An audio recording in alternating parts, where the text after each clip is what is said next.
Y'all seen that child filter that folks be using? I guess to start my videos like that. Child. Is that proper? Child? I don't know. I'm not Italian. I don't know. Anyway, this is a tutorial for using the 2021 Vision Finance Calendar on iPhone. Of course, you want to go ahead and make sure you download the Numbers app, which I also believe you can use online using an iCloud account, which you don't have to have an iPhone for. You can open up your 2021 calendar and look around for a bit. You have your actual calendar here. It starts on Monday and ends on Sunday like most business calendars. Each month is connected to the next and the last. In the green, you input your income. In the red goes your expenses. Always put them in the negative by adding a minus sign before the number. Yellow is your savings, and black is the amount left to you to spend. Down here, you have your total income, expenses, savings, and how much you have total for both the month and the year.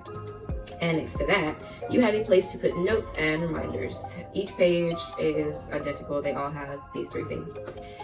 So the first thing you'll want to input is your income or expenses.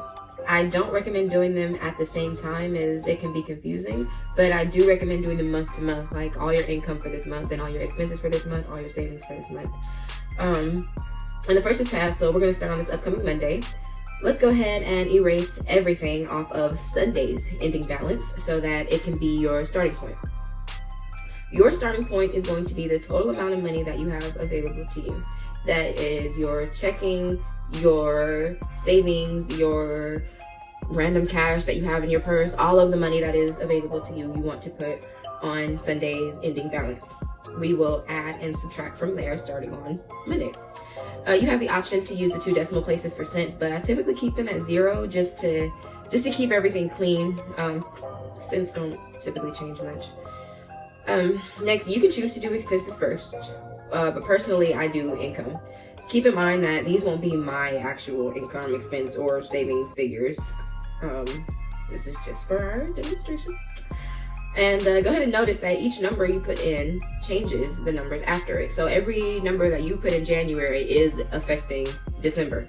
That is how this calendar is designed, to keep us on track for the whole year. Next, I'll go ahead and input expenses. Let's say we get gas every Sunday for $20. I know that's kind of modest for some people. You spend or plan to spend $100 at the store every Saturday. And don't forget your minus sign to make sure that it is subtracted, it is negative.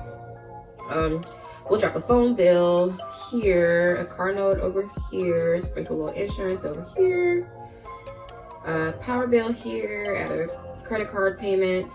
You know, bills that don't change, bills that you know you're going to have to pay every month, just like you know you're going to get a paycheck every Friday or on the 15th and the last day. Like, you know, these are fixed, these are coming in and going out no matter what.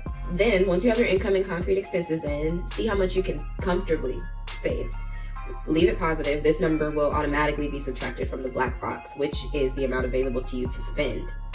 Make sure that you have enough money going into the next month. Like, you don't want your ending balance on the 31st to be 0. You don't want to zero yourself out. Obviously, you want it to be whatever amount your rent is and whatever bills are due before you get paid again. You want to make sure that you have that amount left at the end of the month. With your savings out of the way, you can plan your miscellaneous spending. Here, I'll show you how to add more than one number in a cell. Say you want to go out to eat on this day. You already have an expense here, and if you try to add another, it won't compute correctly. Tap the equal sign in the corner and input the previous value along with the new one. That turns it into an equation, because now you're subtracting 2 numbers or 3 numbers. However many expenses that you had in that day, you're not just inputting a number anymore, you're inputting an equation. So you tap that equal sign and you tell it, I'm subtracting this number, I'm subtracting this number, I'm subtracting this number. Let's see, we do something with the kids on this day, somebody's birthday is on this day, nails on this day. These are all planned expenses based on your budget. Like, they're not concrete fixed expenses that you have to do every month, but they are planned. They are, you expect them, you plan for them, you budget for them. And then the ones that aren't are your daily expenses. So check back daily and update it. You needed to go to the drugstore on this day, you stopped for fast food on this day, you needed gas, your friends called you to go out, whatever it is, you keep track of these expenses and the other expenses, the birthdays and stuff, by using your notes and reminders. So-and-so's birthday is on this day, or, you know, I'm going out with kids on this day, or I'm buying clothes on this day. Like, you keep track of those things in your notes and your reminders. When you come over here, you can see how much you made, spent, and saved for the month and for the year.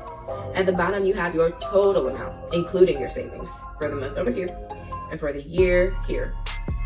Continue on throughout the months, all the way through December. With your fixed income, expenses, and savings laid out, you'll be able to see your gross numbers for the entire year. How much your fixed expenses are going to cost you, how much money you make in a year, you or your household, how much if you combine this calendar, you know, how much you both make in a year.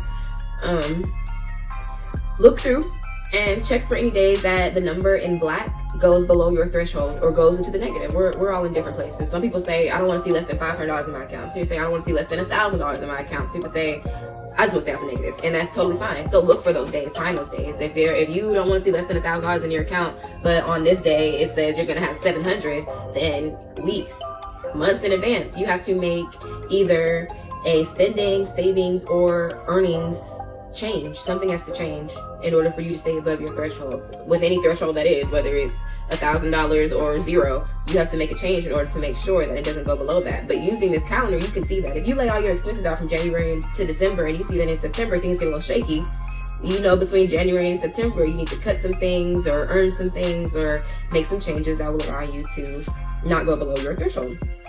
Just keep in mind, a new expense or repeated little expenses, they will affect what your December looks like. So if your goal is to go into the next year with more money, if your goal is to have Christmas parties or buy people gifts or take a trip or whatever you have goals for any month, you can see what your money looks like or is going to look like now. And you can see the changes that you need to make now. And that's the purpose of this entire calendar, is to be able to see where you're going with how you live now and see if you need to make changes. Maybe you can't eat out once a week because that takes away from your trip money later on in the summer or later on in the year.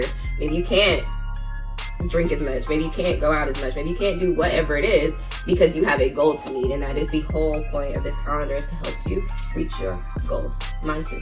So thank you for watching. I really hope this helps you use it. Thank you for downloading it, obviously.